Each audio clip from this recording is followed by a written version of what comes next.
अगर सौर मंडल में कुछ सबसे खूबसूरत दिखने वाले ग्रहों की बात की जाए तो उसमें सैटर्न यानी शनि का नाम जरूर आएगा, जिसका सबसे बड़ा कारण उसके खूबसूरत रिंग्स हैं, जो चारों ओर से उसे घिरे हुए हैं, जिसमें छोटे छोटे पत्थरों से लेकर बड़े बड़े एस्टेरॉइड तक शामिल हैं, जो इस गैस जाइंट को लगातार ऑर्बिट कर रहे हैं।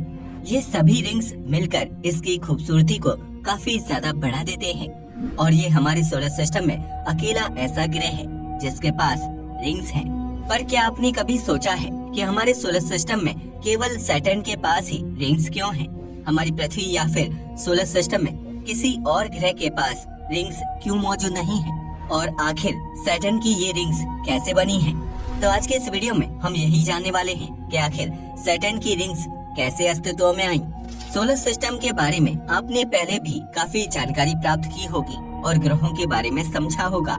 आप जानते ही होंगे कि हमारे सोलर सिस्टम में सबसे छोटा ग्रह मरकरी यानी कि बुध है और सबसे बड़ा ग्रह जुपिटर यानी कि बृहस्पति है। इसके अलावा हमारे सोलर सिस्टम में कुल मिलाकर 8 ग्रह हैं, जिसमें पहले 4 ग्रह जो सूर्य से बाकी ग्रहों के मुकाबले काफी नजदीक हैं, वह सॉलिड प्लैनेट्स हैं, यानी मरकरी, वीनस, अर्थ और मार्स। इसके बाद के 2 ग्रहों को गैस जाइंट्स कहा जाता है, क्योंकि वह गैसियस प्लैनेट्स हैं, यानी जुपिटर और सैटर्न। और आखिर के 2 ग्रहों को आइस जाइंट्स कहा जाता है, क्योंकि वह बर्फीले ग्रह हैं, यानी यूरेनस और नेपट्यून। लेकिन पृथ्वी के बाद आपने भी यही पाया होगा कि सबसे सुंदर ग्रह हमारे सोलर सिस्टम में सैटर्न है, क्योंकि उसके आगे पीछे बहुत ही सुंदर रिंग्स पाई जाती हैं। और आपके मन में भी ये सवाल आया ही होगा कि आखिर सैटर्न पर ही क्यों रिंग्स मौजूद हैं और बाकी ग्रहों पर क्यों नहीं? साथ ही ये रिंग्स अस्तित्व में कैसे आई? तो चलिए आज हम इसी प्रश्न का उत्तर देते हैं। लेकिन उसके पहले सैटर्न के बारे में थोड़ी अधिक जानकारी को समझ लेते हैं, ताकि हम आसानी से समझ सकें कि इस पर रिंग्स का निर्माण कैसे हुआ।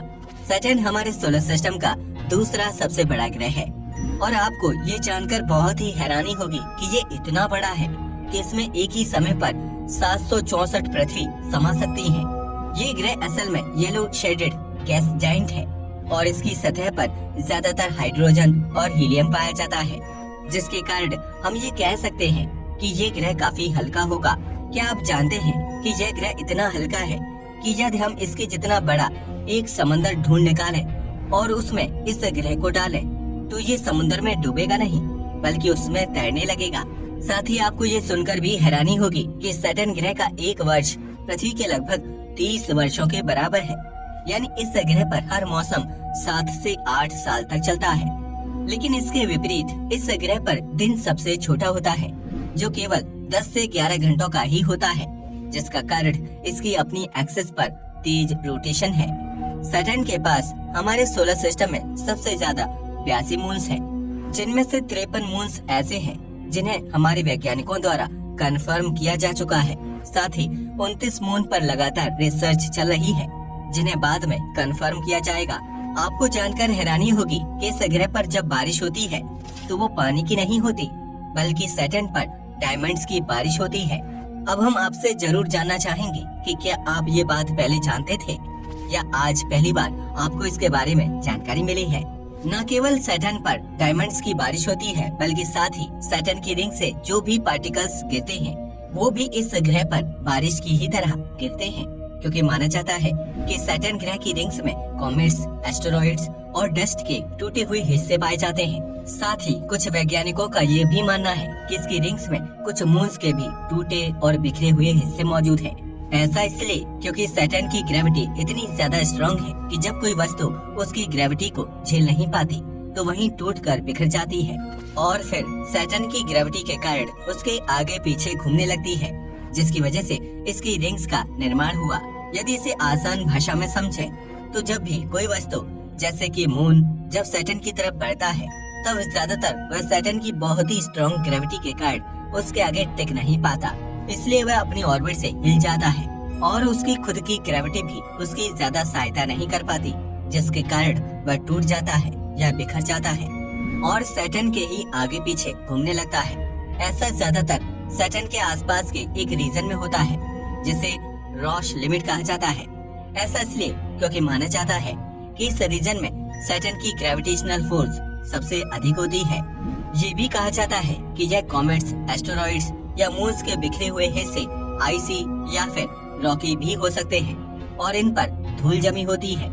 साथ ही यदि हम इनके साइज की बात करें तो ये एक डस्ट पार्टिकल जितने छोटे भी हो सकते हैं या फिर एक घर जितने बड़े भी हो सकते हैं। कुछ हिस्से तो इतने बड़े हैं कि वे एक बड़े से पहाड़ जितने भी हैं।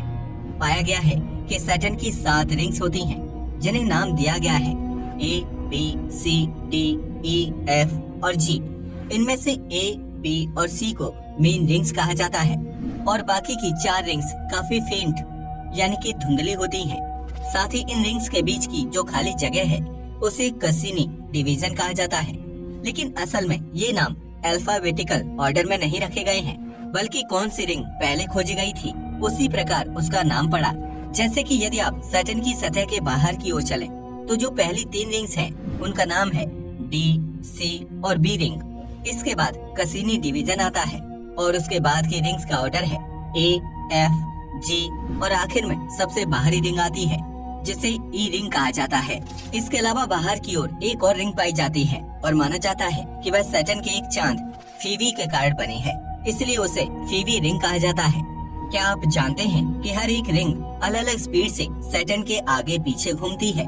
कहा जाता है कि सैटर्न रिंग्स लगभग 10 से 100 मिलियन वर्ष पुरानी हैं। साथ ही क्या आप ये भी जानते हैं कि हर आधे घंटे में न जाने सैटर्न की रिंग से कितने पार्टिकल्स सैटर्न की सतह पर बारिश के रूप में गिरते हैं।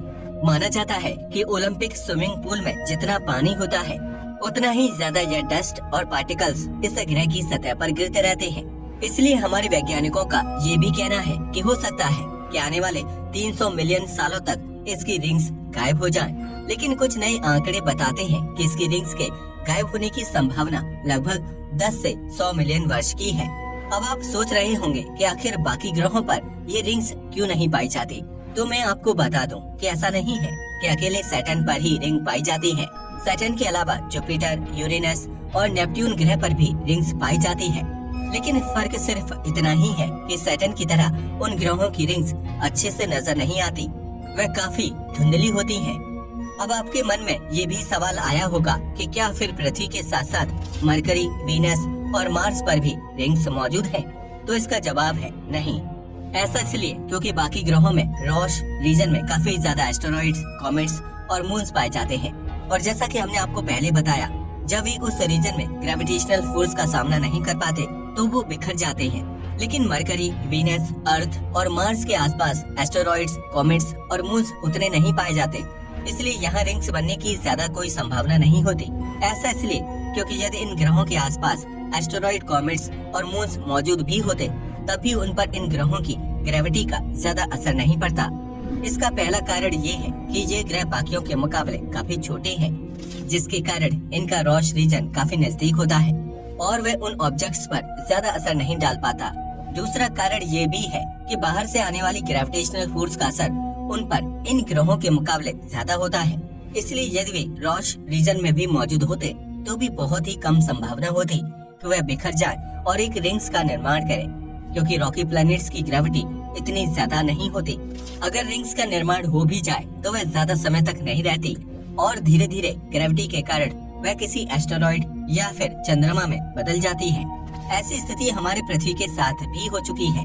वैज्ञानिकों के अनुसार हमारी चंद्रमा का निर्माण भी इसी तरह की पृथ्वी के चारों ओर मौजूद एक रिंग से हुआ है।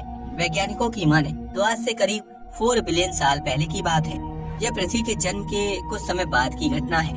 उस समय हमारे सोलर सिस्टम के जन्म को भी ज्यादा समय नहीं हुआ था, जिसके कारण हमारे सोलर सिस्टम में काफी ज्यादा ऐसे ऑब्जेक्ट थे जिनका ऑर्बिट फिक्स नहीं था और वह दूसरे ग्रहों के इन्फ्लुएंस के कारण कहीं और डायरेक्शन में मुड़ जाते थे और दूसरे ऑब्जेक्ट से टकरा जाते थे। इसी तरह एक मंगल ग्रह जितने बड़े ऑब्जेक्ट की टक्कर उस समय पृथ्वी से भी हुई थी। यह टक्कर इतनी भयानक थी कि उससे पृथ्वी का बहुत सा हिस्सा टूटकर बाहर अंतरिक्ष में चला गया और पृथ्वी की ग्रेविटी के कारण उसके ऑर्बिट में घूमने लगा। इस समय यह दिखने में पृथ्वी की एक रिंग की तरह ही था, जैसे आज सैटर्न ग्रह के पास है।